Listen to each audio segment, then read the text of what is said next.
Book 16. Patroclus fights and dies. So they fought to the death around that bench-beaked ship as Patroclus reached Achilles, his great commander, and wept warm tears like a dark spring running down some desolate rock face, its shaded currents flowing. And the brilliant runner Achilles saw him coming, filled with pity, and spoke out winging words. Why in tears, Patroclus? Like a girl, a baby running after her mother, begging to be picked up, and she tugs her skirts, holding her back as she tries to hurry off, all tears, fawning up at her till she takes her in her arms. That's how you look, Patroclus, streaming live tears. But why? Some news for the Myrmidons, news for me?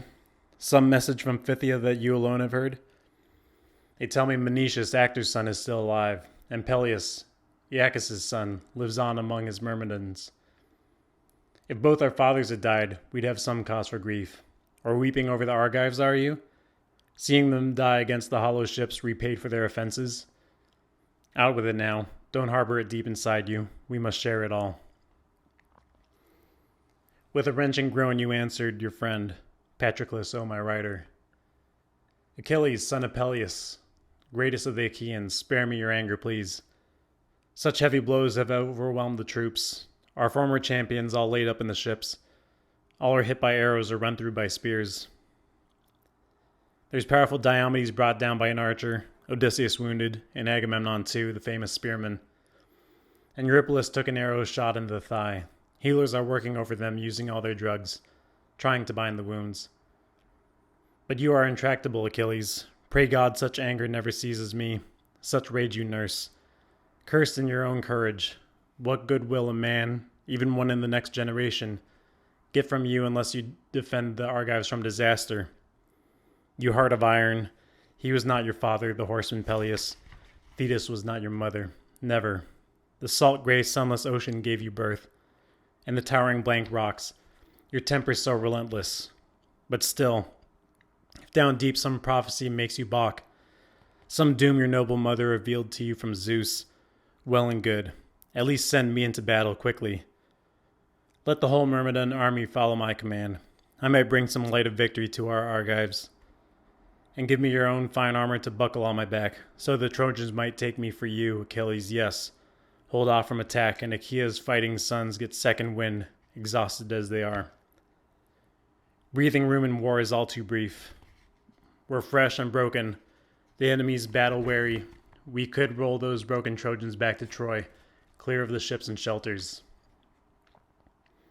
So he pleaded, lost in his own great innocence, condemned to beg for his own death and brutal doom.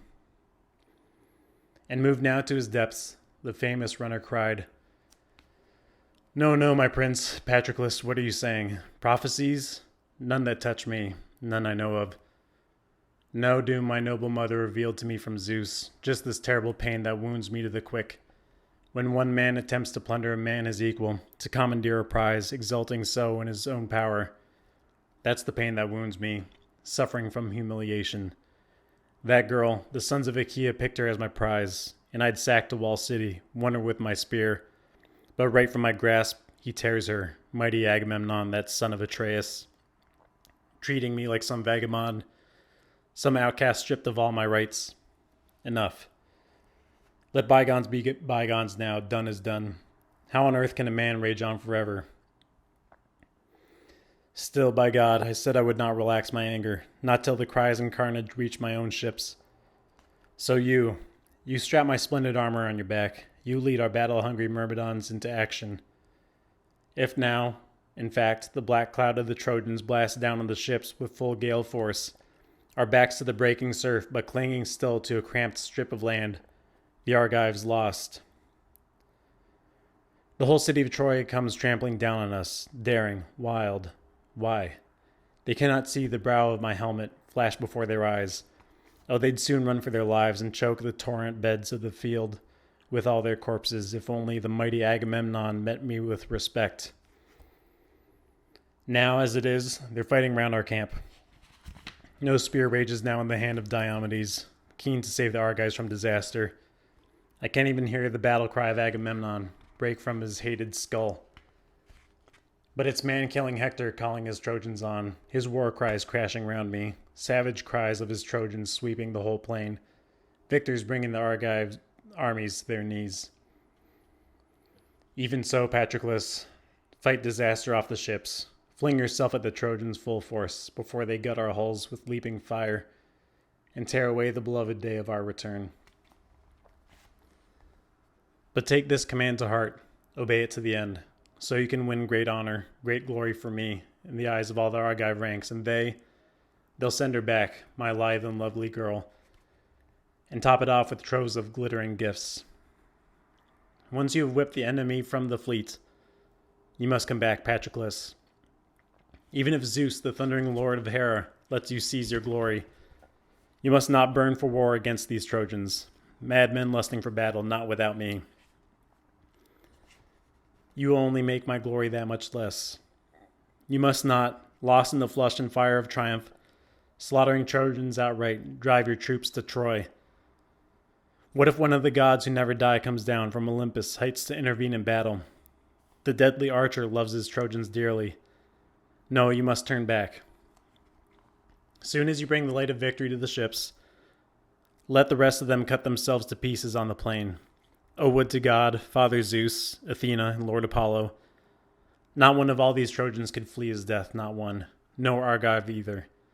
But we could stride from the slaughter, so we could bring Troy's hallowed crown of towers toppling down around us, you and I alone. And so the comrades rouse each other now, but Ajax could hold his post on the decks no longer. He was overwhelmed by the latest salvus, driven back by the will of Zeus and the fearless Trojan spearmen, hurling blows non-stop, a terrific din at his temples. The shining helmet clashing under repeated blows, relentless blows beating his forged cheek irons. And the joint of his left shoulder ached with labor, forever bracing his huge burnished shield rock steady.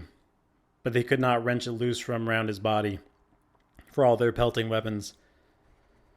Again and again he fought for breath, gasping, bathed in sweat, rivering down his body, his limbs soaked and sleek. Where could he find some breathing room in battle? Wherever he looked, pains heaped on pains. Sing to me now, you muses, you who hold Olympus's vaulting halls, how fire was first pitched on Achaea's ships. Hector lunged at Ajax toe-to-toe, hacked his ashwood pike with the heavy sword, and striking the socket just behind the point, he slashed the head clean off, leaving the shaft, the lopped stump dangling in Ajax's fist, useless, bronze head bounding away, clanging along the ground. And deep in his heart, brave Ajax knew and shuddered. Here was work of the gods, thundering Zeus on high, cutting him off from the battle, dashing all his plans. Zeus, determined to grant the Trojans triumph now. So Ajax drew back, out of range, and then they flung their tireless fire at a fast trim ship. She was up in flames at once, engulfed in quenchless fire. In a flash the blaze went swirling round the stern, and Achilles slapped his thighs and urged Patroclus. To arms, Patroclus, prince and master horseman. I can see the blaze go roaring up the ships. They must not destroy them. No escape route then. Quick, strap on my gear. I'll rouse the troops. That was all. And Patroclus armed himself in Achilles' gleaming bronze. First he wrapped his legs with a well-made greaves, fastened behind the heels with silver ankle clasps. Next he strapped the breastplate round his chest, blazoned with stars, swift Achilles' own. Then over his shoulder, Patroclus slung the sword, the fine bronze blade with its silver-studded hilt, and then the shield strap and the sturdy, massive shield. And over his powerful head he set the well-forged helmet, the horsehair crest atop it tossing, bristling terror. And he took 2 rugged spears that fit his grip. And Achilles' only weapon Patroclus did not take was the great man's spear, weighted, heavy, tough. No other Achaean fighter could heft that shaft. Only Achilles had the skill to wield it well. Pelian ash it was, a gift to his father Peleus, presented by Chiron once, hewn on Pelian's crest to be the death of heroes. Now the war team. Patroclus ordered Automedon to yoke them quickly, a man he honored next to Achilles, breaker of men, always firmest in battle, nerve to wait the call. So at his command, Automedon yoked the horses, the rapid stallions, Roan, Beauty, and Dapple, the team that raced the gales, magnificent team the storm-wind filly Lightfoot foaled for the west wind, grazing the lush green grass along the ocean's tides. And into the traces he ran the purebred bold dancer. Achilles seized him once when he stormed Edion's city, a mortal war horse, pacing immortal horses now. Prince Achilles, ranging his ranks of Myrmidons, arrayed them along the shelters, all in armor. Hungry as wolves that rend and bolt raw flesh, hearts filled with battle frenzy that never dies, off on the cliffs, ripping apart some big antlered stag, they gorge on the kill, till all their jaws drip red with blood. Then down in a pack they lope to a pooling, dark spring, their lean, sharp tongues lapping the water's surface, belching bloody meat, but the fury, never shaken, builds inside their chests, though their glutted bellies burst. So wild the Myrmidon captains, Myrmidon field commanders, swarming round Achilles, his dauntless friend in arms. And there in the midst Achilles stood like the god of war, urging his charioteers and fighters bracing shields. There were 50 fast black ships that bore his troops when Achilles, dear to Zeus, sailed east for Troy. 50 fighters aboard each, manning the oarlocks.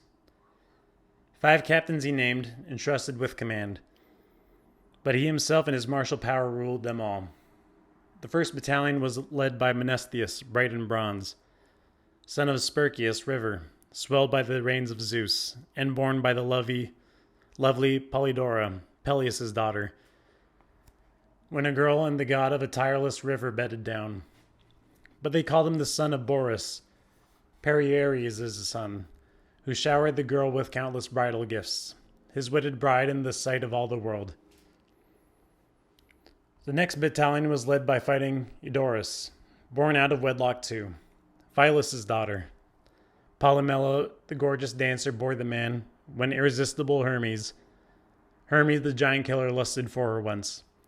She ravished the god's bright eyes, swaying among the dancers, singing goddess Artemis, with arrow of gold and cry that halloos the hunt. And straightway up to her chamber Hermes climbed, the healer in secret, lay in her arms in love, and the woman bore the god a radiant son, Eudorus, lightning on his feet and a crack man of war. But soon as the lady of labor's birthing pangs brought him to light, and he saw the blaze of day, Actor's majestic son, the powerful lord Echecles, led her home to his house with troves of bridal gifts, while old King Phylos reared the boy with kindness, tending, embracing the young Eudorus like a son. The third battalion was led by brave Pisander, Mamalus' son, who outfought them all with spears, all the Myrmidons after Achilles' friend Patroclus. The fourth was led by the old horseman Phoenix. Alcimedon led the fifth, Laerces' gallant son. But soon as Achilles mustered all battalions, positioned in battle order led by captains, he imposed this stern command on all his troops. Myrmidons, not one of you dare forget those threats you hurled from the fast-trimmed ships against the Trojans, all the while I raged. And I was the one you blamed, down to the last fighter. Brutal son of Peleus, your mother nursed you on Gaul. Merciless Iron Man, confining your own men to the ships against their will. So home we go in those ships and cut the seas again, since now such deadly anger strikes our captain. Denouncing me, my comrades clustered together, always grumbling. Well, here's a tremendous work of battle, look, blazing before your eyes, and just the sort you longed for all those days. So each man tense with courage, fight the Trojans down. That was the cry that fired each soldier's heart. Hearing the king's command, the ranks pulled closer, tight as a mason packs a good stone wall, blocks on granite, blocks for a storied house that fights the ripping winds, crammed so close, the crested helmets, the war shields bulging, jutting. Buckler to buckler, helm to helm, man-to-man, mast tight, and the horsehair crests on glittering helmet horns brushed as they tossed their heads.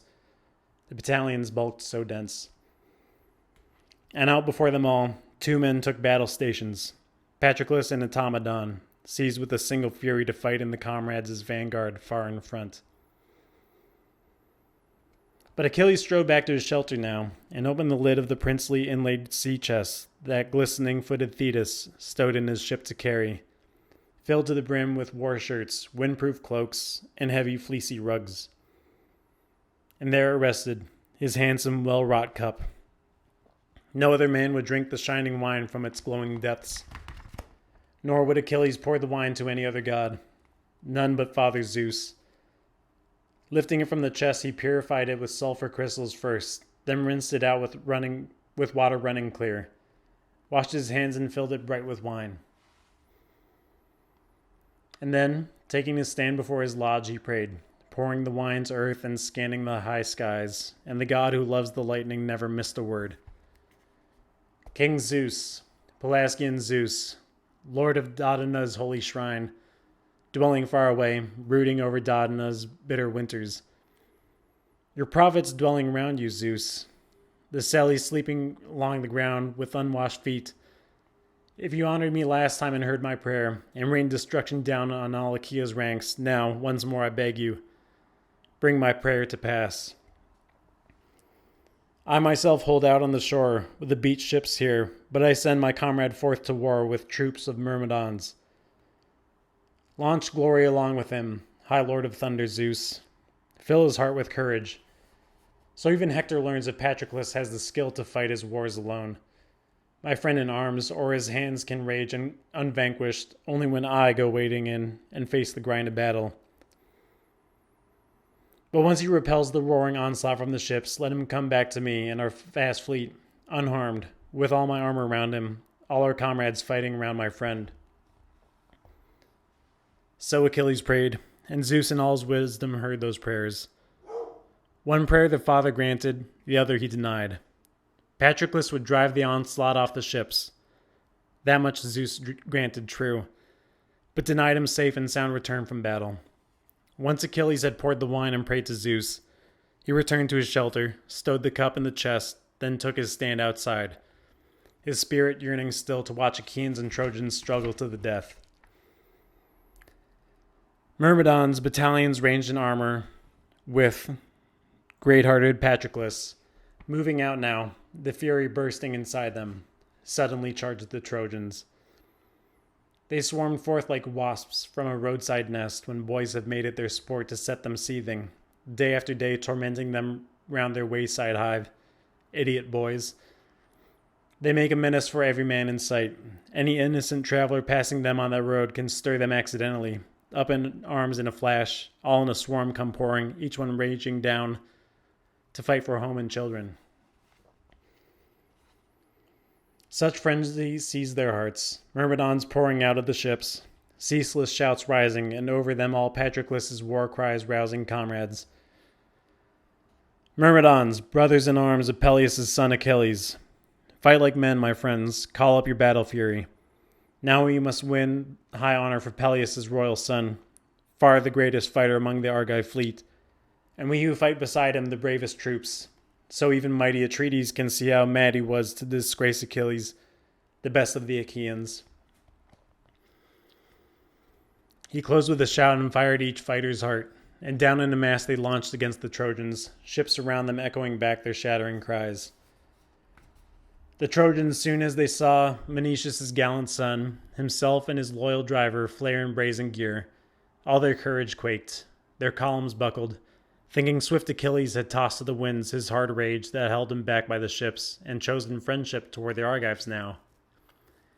Each Trojan soldier glancing left and right, how could he run from sudden plunging death? Patroclus was first to hurl his glinting spear, right at the center mass, the fighters milling round the stern of Protesilaus' blazing ship, and hit Pyraechmes, firebrand who led the Paeonians, the master riders from Amydon, from Axius' broad currents. Patroclus slashed his right shoulder and down he went, his back slamming the dust with a jolting groan, His companions panicked around him. Brave Paeonians, Patroclus whipped the terror in all their hearts when he killed the chief who topped them all in battle. He rode them off the ships, he quenched the leaping fire, leaving Protesilaus' hulk half burnt, but upright still, and the Trojans scattered back with high, shrill cries. The Argives poured against them, backed by the hollow hulls, the din of battle incessant, an Argive breakthrough. Bright as the moment Zeus, the lord of lightning, moves from a craggy mountain ridge, a storm cloud massing dense, and all the lookout peaks stand out in the jutting cliffs and the steep ravines, and down from the high heavens bursts the boundless bright air. So now the Argives drove the ravening fire clear of the warships, winning a little breathing room. Not much. No real halt to the buck and rush of battle. For despite the surge of the Argives primed for war, the Trojans were still not wheeling round in headlong rout, away from the black hulls. Forced back from them, true. They braced for battle still and made a stand. Deadlock. There man killed man in the pell-mell clash of battle, captains going at captains. Brave Patroclus first. Just as Eurylochus swerved in sudden flight, he gored him in the hip with a slashing spear, and the bronze lance head hammered through his flesh, the shaft splintering bone as he pitched face first, pounding the ground. And veteran Menelaus wounded Thoas, raking his chest where the shield rim left it bare, and loosed his limbs. And Amphiclus went for Meges, but Meges saw him coming and got in first by far, spearing him up the thigh where it joins the body, spot where a man's muscle bunches thickest, the tough sinews shredded around the weapon's point as the dark swirled down his eyes. Nestor's sons on attack. Antilochus struck Antimnius hard with the whetted spear, the bronze ripping into his flank and clean through. He crashed at his feet. But Marius charged Antilochus, sweeping in with his lance in rage for his brother, planted himself before his corpse. But Thrasymedes, quick as a god, beat him to it. He stabbed before Marius stabbed, no miss, right in the shoulder.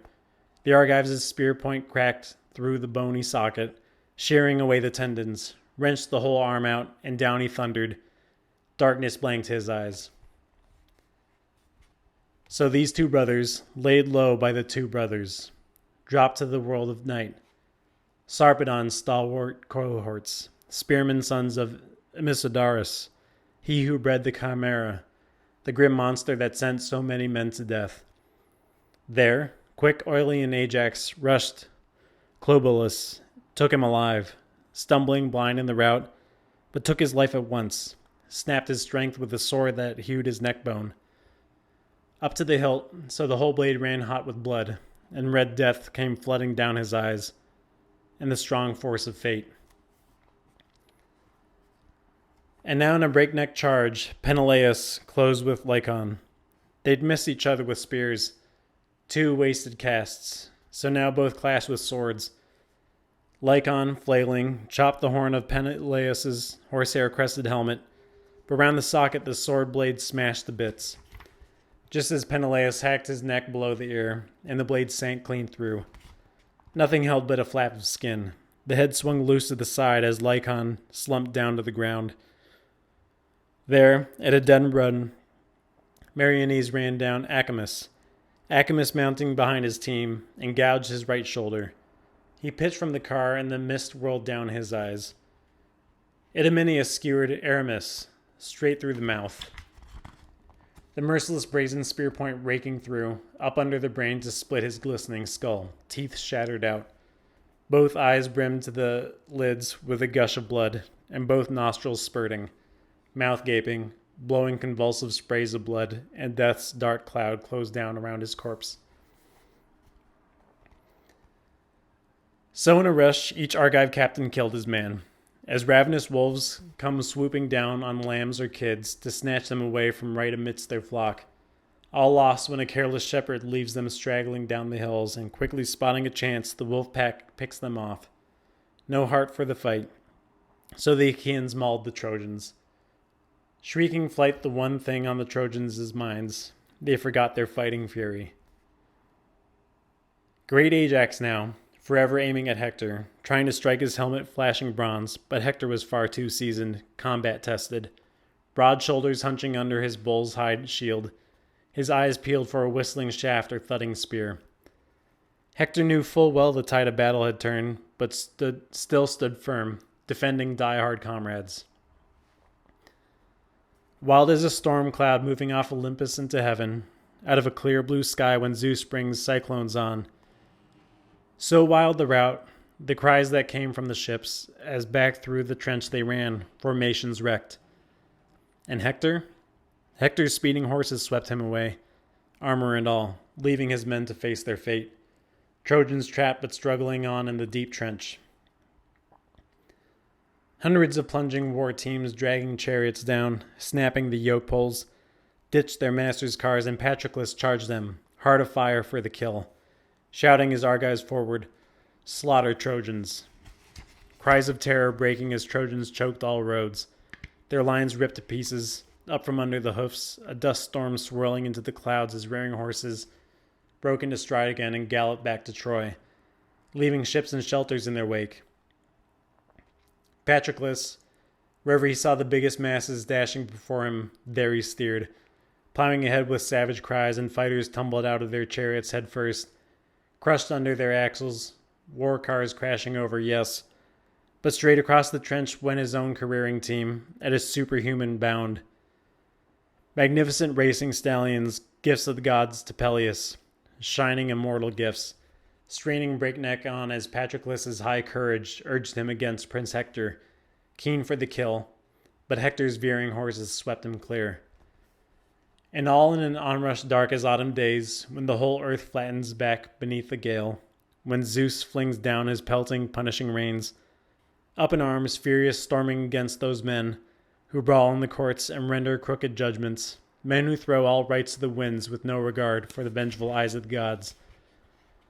So all their rivers crest into flood spate, ravines overflowing cut the hilltops off into lonely islands, the roaring flood tide rolling down to the storm-torn sea, headlong down from the foothills washes away the good plowed work of men.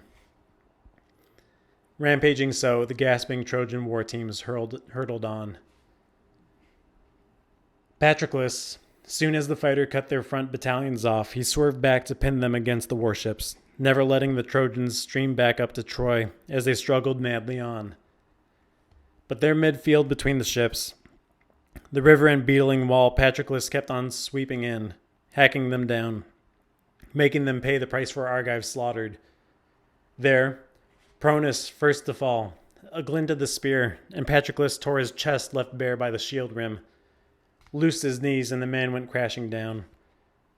And next he went for Thestor, the son of Enops, cowering, crouched in his fine polished chariot, crazed with fear, and the reins flew from his grip. Patroclus, rising beside him, stabbed his right jawbone, ramming the spearhead square between his teeth so hard he hooked him by that spearhead over the chariot rail, hoisted, dragged the Trojan out as an angler perched on a jutting rock ledge drags some fish from the sea.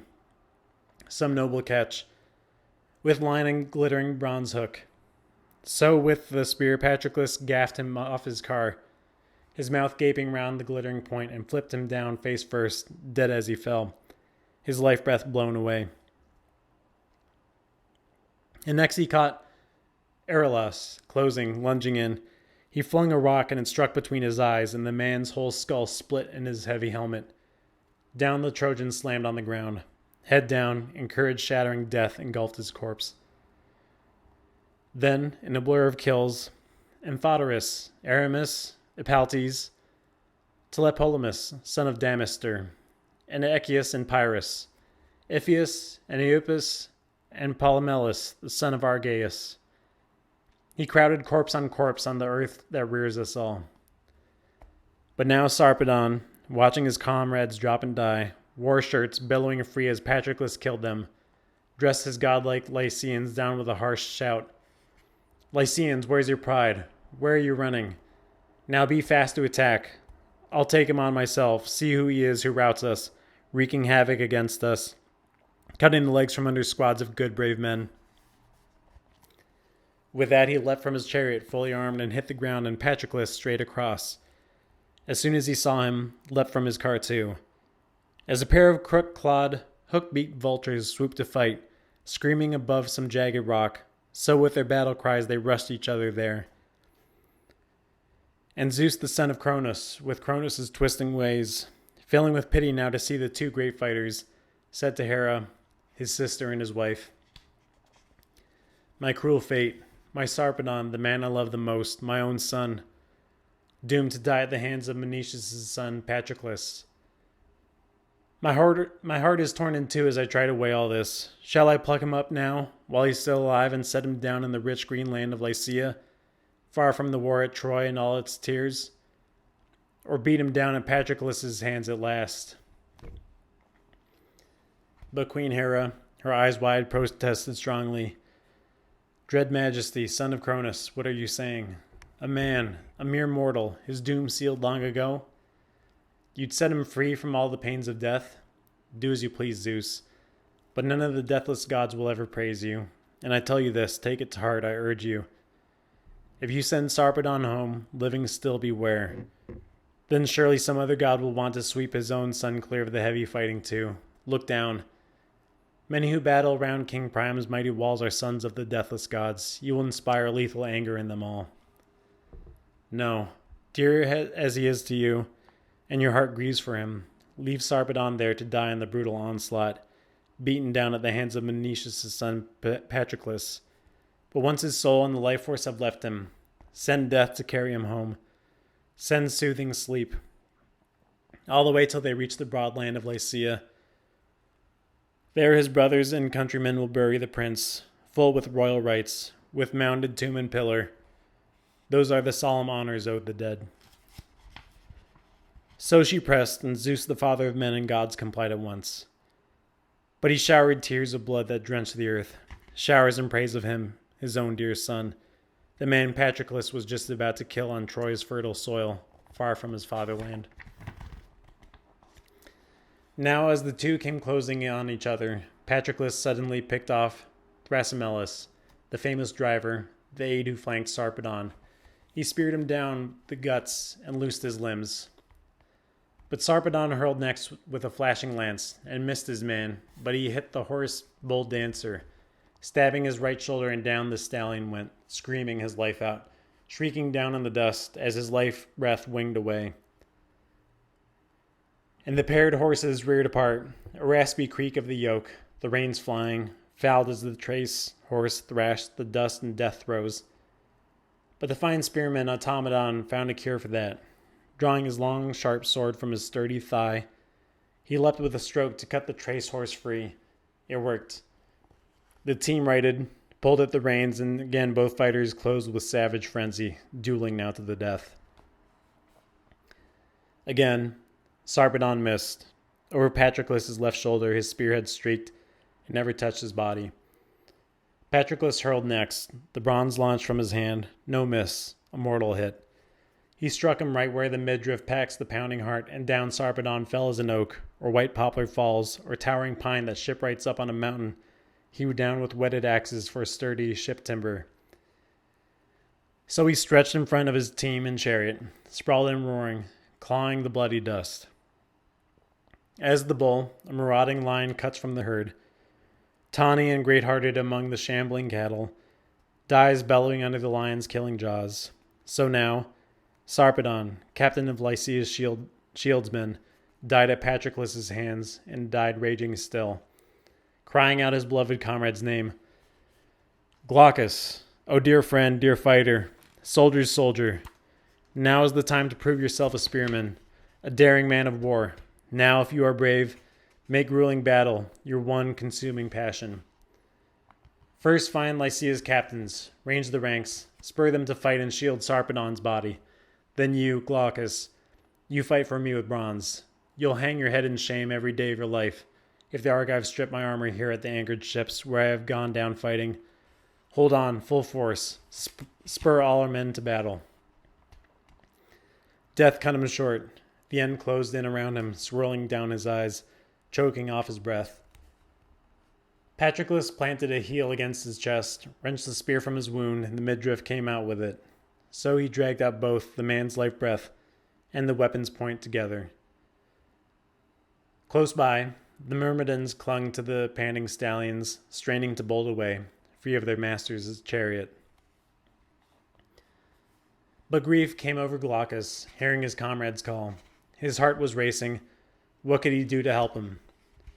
Wounded himself, he gripped his right arm hard, aching where Teucer's arrow had hit him squarely, assaulting the Argive wall when Teucer saved his men. Glaucus cried a prayer to the distant deadly archer. Hear me, Lord Apollo, wherever you are now, in Lycia's rich green country or here in Troy. Wherever on earth you can hear a man in pain, you have that power, and pain comes on me now. Look at this ugly wound. My whole arm rings with the stabbing pangs. The blood won't clot. My shoulder's a dead weight. I can't take up my spear, can't hold it steady. No wading into enemy ranks to fight it out. And our bravest man is dead, Sarpedon, Zeus' son. Did Zeus stand by him? Not even his own son. I beg you, Apollo, heal this throbbing wound, lull the pain now. Send me power in battle so I can rally our Lycians, drive them into war, and fight to save my comrade's corpse myself. So Glaucus prayed, and Apollo heard his prayer. He stopped the pains at once, stanched the dark blood in his throbbing wound, and filled his heart with courage. And Glaucus sensed it all, and the man glowed with joy that the mighty god had heard his prayer so quickly. First he hurried to spur his Lycian captains on, ranging his own ranks to fight around Sarpedon. Then he ran for the Trojan lines with long strides. He found Polydamas, Panthus' son, and Prince Agenor, and reaching Aeneas and Hector helmed in bronze, shoulder to shoulder let his challenge fly. Hector, you've wiped your allies from your mind, and all for you, Hector, far from their loved ones, far from native land they bleed their lives away. But you won't lift a hand to fight beside them.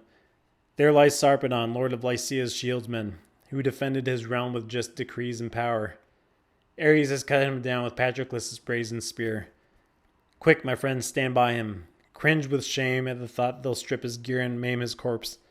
These Myrmidons seething for all the Argive troops we killed. We speared to death against their fast-trimmed ships. Hard grief came sweeping over the Trojans' heads, unbearable, irrepressible. He was their city's bastion, always, even though he came from foreign parts, and a mass of allies marched at his command. But he excelled them all in battle, always. So now they went at the Argives, out for blood, and furious for Sarpedon, Hector swung them round. But the Argives surged to Patroclus' savage spirit. He spurred the Antes first, both ablaze for battle. Ajax, Ajax, come, now thrill to fight as before. Brave among the brave, but now be braver still. Their captain's down, the first to storm our wall, the great Sarpedon. If only we could seize his body, mutilate him, shame him, tear his gear from his back, and any comrade of his who tries to shield his corpse, bring the enemy down with ruthless bronze. Urging so, but his men already burned to drive the Trojans off, and both armies now, pulling their lines tighter, Trojans and Lycians, Myrmidons and Achaeans close round the corpse to lunge in battle. Terrible war cries, stark clashing of armored men. And across the onslaught Zeus swept murderous night to make the pitched battle over his own dear son a brutal, blinding struggle. Here at the first assault the Trojans shouldered back the fiery-eyed Achaeans. A Myrmidon had been hit, and not their least man, dauntless Agacles' son, renowned Epigeius. He ruled Budion's fortress town in the old days, but then, having killed some high-born cousin, fled to Peleus and glistening Thetis, begged for his own life, and they sent him off with Achilles, breaker of men, east the stallion country to fight and die in Troy. He had just grasped the corpse when shining Hector smashed his head with a rock, and his whole skull split in his massive helmet. Down he slammed on Sarpedon's body, face first, and courage shattering death engulfed his corpse. Grief for his dead companion seized Patroclus now. He tore through frontline fighters swift as a hawk, driving to scatter crows and fear-struck starlings. Straight at the Lycians. Patroclus, O my rider, straight at the pressing Trojan ranks you swooped, and raged at your comrade's death, and struck Sthenelus, Iphaemenes' favorite son, a big rock to the neck, snapped the tendons strung to the skull's base. So the front gave ground, and flashing Hector too, though only as far as a long, slim spear can fly when a man tests his hurling strength in the games, or in war when enemy fighters close to crush his life. So far the Trojans gave as the Argives drove them back. But Glaucus was first, lord of Lycia's shieldsmen now. The first to turn, and he killed the gallant Bathocles, Chalcon's prized son who made his home in Hellas, excelling the Myrmidons all in wealth and fortune. Now, just as the man was about to catch Glaucus, Glaucus suddenly spun and struck. He stabbed his chest, ripped him down with a crash. A heavy blow to the Argives, one of the brave ones down. A great joy to the Trojans, massing packs of them swarming round the corpse. But Achaean forces never slacked their drive. Their juggernaut fury bore them breakneck on. And there, Meriones killed the Trojan captain, Laogonus, daring son of Onotor, priest of Zeus. Idaean Zeus, and his land revered him like a god. Meriones gouged him under the jaw and ear. His spirit flew from his limbs, and the hateful darkness gripped him. Just then, Aeneas hurled his brazen spear at Meriones, hoping to hit the man as he charged behind his shield. But he eyed Aeneas straight on. He dodged the bronze, ducking down with a quick lunge, and beneath his back, the heavy spear shaft plunged and stuck in the earth, the butt end quivering into the air till suddenly rugged Ares snuffed its fury out, dead still. The weapon shaking, planted fast in the ground, his whole arm's power poured in a wasted shot. Aeneas flared in anger, shouting out, "Meriones, great dancer as you are, my spear would have stopped your dancing days for good if only I had hit you." The hardy spearman Meriones shot back, "Aeneas, great man of war as you are, you'll find it hard to quench the fire of every man who fights you.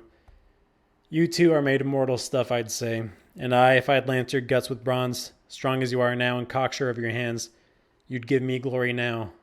You'd give your life to the famous horseman Death." But Patroclus, nerved for battle, dressed him down. "Meriones, brave as you are, why bluster on this way? Trust me, my friend, you'll never force the Trojans back from this corpse with a few stinging taunts. Earth will bury many a man before that. Come, the proof of battle is action, proof of words, debate. No time for speeches now, it's time to fight." Breaking off, he led the way as Meriones followed, staunch as a god. And loud as the roar goes up when men cut timber deep in the mountain glades, and the pounding din of axes echoes miles away, so the pound and thud of blows came rising up from the broad earth, from the trampled paths of war. The bronze shields and tough plied hides struck hard as the swords and two-edged spearheads stabbed against them. Not even a hawk-eyed scout could still make out Sarpedon, the man's magnificent body covered over head to toe, buried under a mass of weapons, blood, and dust. But they still kept swarming round and round the corpse, like flies in a sheepfold buzzing over the brimming pails, the first spring days when the buckets flood with milk. So veteran troops kept swarming round that corpse, never pausing, nor did mighty Zeus for a moment turn his shining eyes from the clash of battle. He kept them fixed on the struggling mass forever, the father's spirit churning, thrashing out the numberless ways to cause Patroclus' slaughter. To kill him too in this present bloody rampage over Sarpedon's splendid body? Hector in glory, cutting Patroclus down with hacking bronze, then tearing the handsome war gear off his back? Or let him take still more, piling up his kills. As Zeus turned things over, that way seemed the best. The valiant friend in arms of Peleus' son Achilles would drive the Trojans and Hector helmed in bronze back to Troy once more, killing them by platoons. And Zeus began with Hector. He made the man a coward. Hector, leaping back in his chariot, swerving to fly, shouted out fresh orders. "Retreat, Trojans, now." He knew that Zeus had tipped the scales against him. A rout. Not even the die-hard Lycians stood their ground. They all scattered in panic, down to the last man when they saw their royal king speared in the heart. Sarpedon sprawled there in the muster of the dead. For men by the squad had dropped across his corpse, once Zeus stretched tight the lethal line of battle. So then the Achaeans ripped the armor off his back. Sarpedon's gleaming bronze that Menelaus' son, the brave Patroclus, flung in the arms of cohorts, poised to speed those trophies back to the beak ships. And storming Zeus was stirring up Apollo. On with it now. Sweep Sarpedon clear of the weapons. Phoebus, my friend.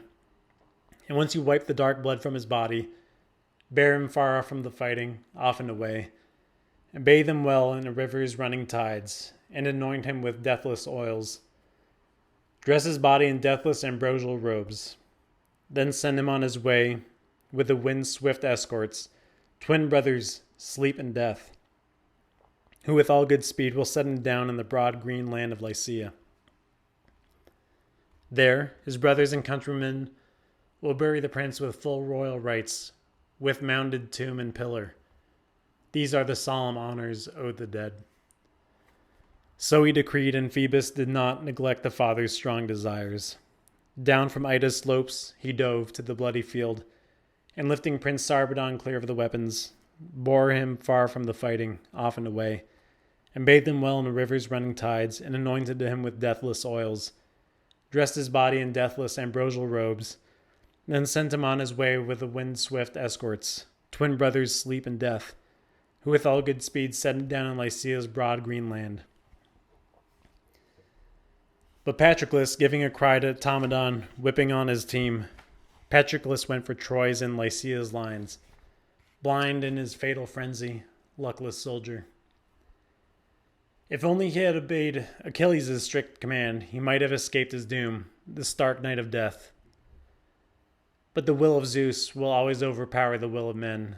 Zeus, who strikes fear in even the bravest man of war, and tears away his triumph, all in a lightning flash. And at other times he will spur a man to battle, just as he urged Patroclus' fury now. Patroclus, who was the first you slaughtered, who the last, when the great gods called you down to death? First, Adrestus, then Adonis, then Echeclus, then Paramus, Magus' son, Epistor and Melanippus, then in a flurry, Elysus, Mulius, and Pylartes. He killed them all, but the rest were bent on flight. And then and there, the Achaeans might have taken Troy, her towering gates toppling under Patroclus' power, heading the vanguard, storming on with his spear.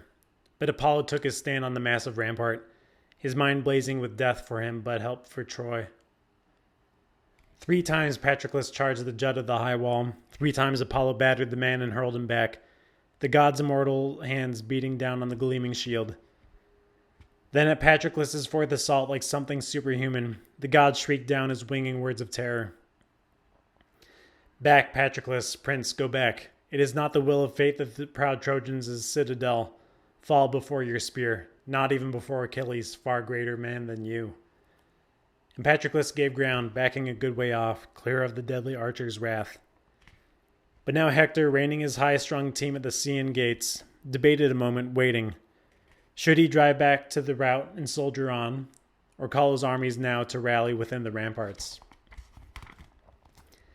As he turned things over, Apollo stood beside him, taking the shape of that lusty, rugged fighter, Asius, an uncle of stallion-breaking Hector, a blood brother of Hecuba, son of Dymas, who lived in Phrygia, near Sangarius' rapids.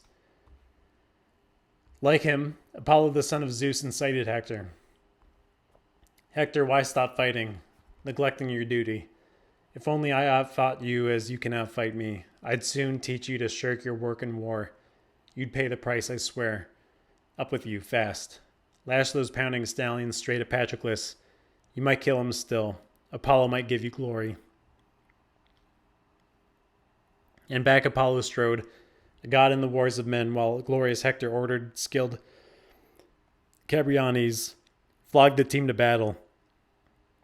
Apollo pressed on, wading into the ruck, hurling Argives back in chaos and handing glory to Hector and all the Trojan forces.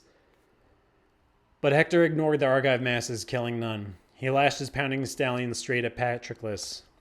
Patroclus, over against him, leapt down from his car and hit the ground, his left hand shaking a spear and seized with his right a jagged, glittering stone his hand could just cover. Patroclus flung it hard, leaning into the heave, not backing away from Hector.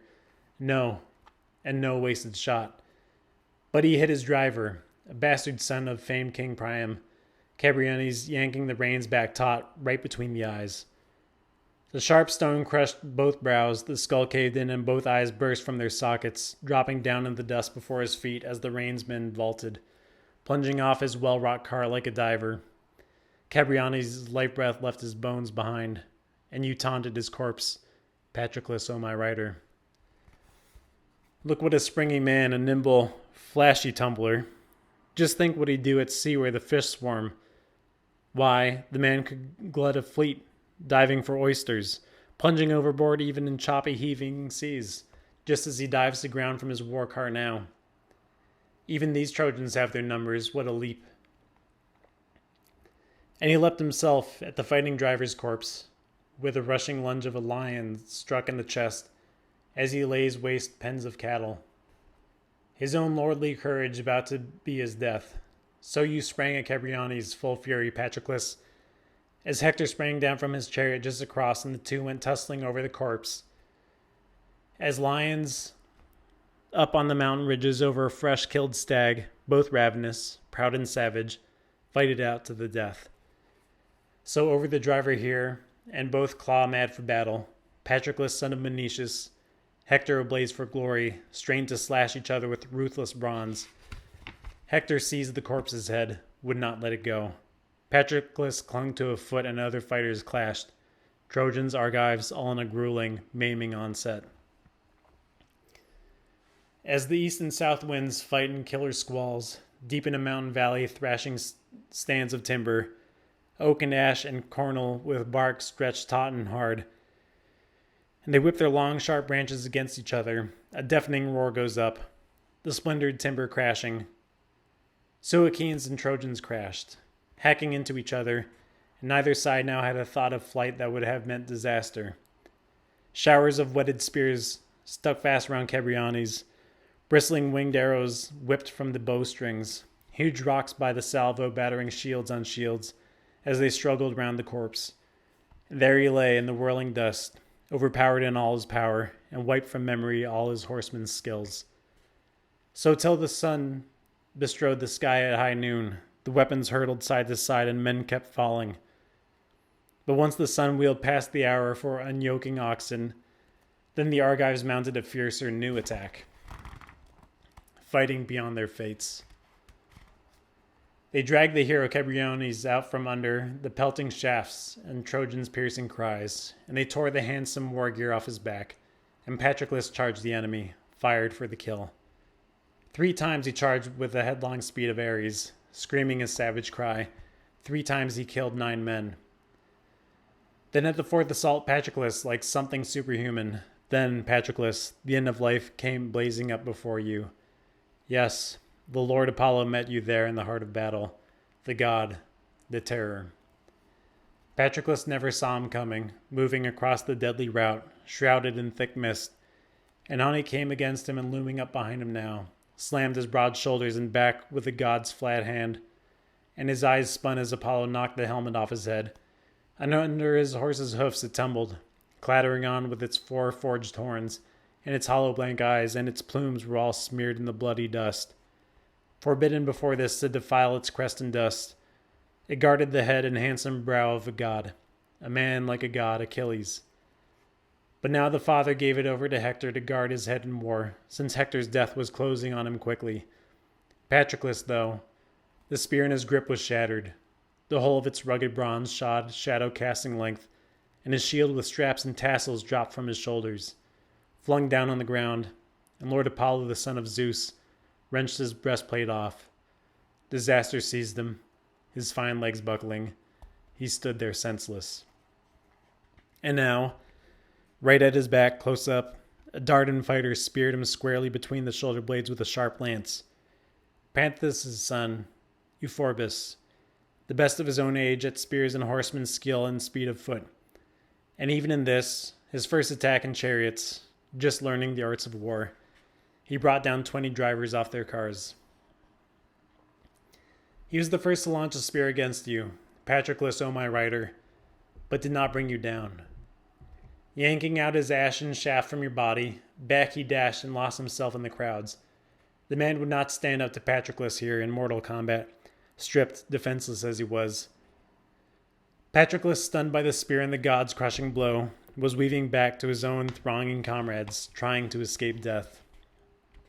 Hector waiting, watching the great-hearted Patroclus trying to stagger free, seeing him wounded there with the sharp bronze, came rushing into him right across the lines and rammed his spear shaft home, stabbing deep in the bowels, and the brazen point went jutting straight out through Patroclus's back.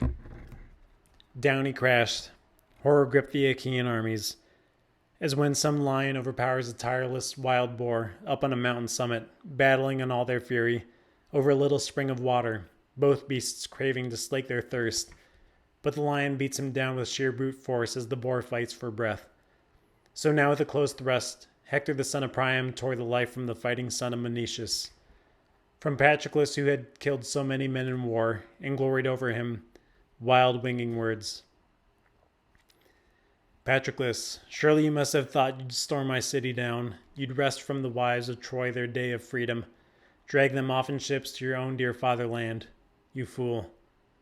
Rearing in their defense my war team, Hector's horses were charging out to battle, galloping full stretch, and I with my spear, Hector, shining among my combat-loving comrades.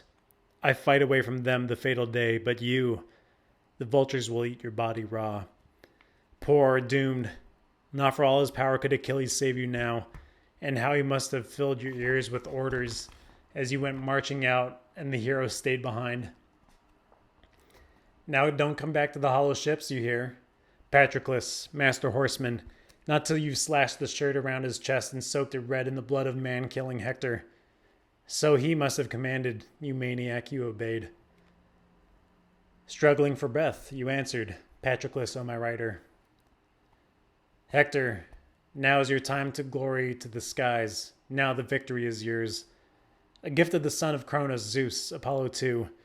They brought me down with all their deathless ease. They are the ones who tore the armor off my back. Even if 20 Hectors had charged against me, they'd all have died here, laid low by my spear. No, deadly fate in league with Apollo killed me. From the ranks of men, Euphorbus, you came third, and all you could do is finish off my life. One more thing, take it to heart, I urge you. You too, you won't live long yourself, I swear.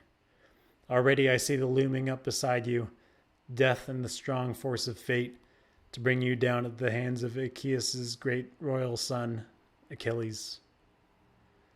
Death cut him short. The end closed in around him, flying free of his limbs.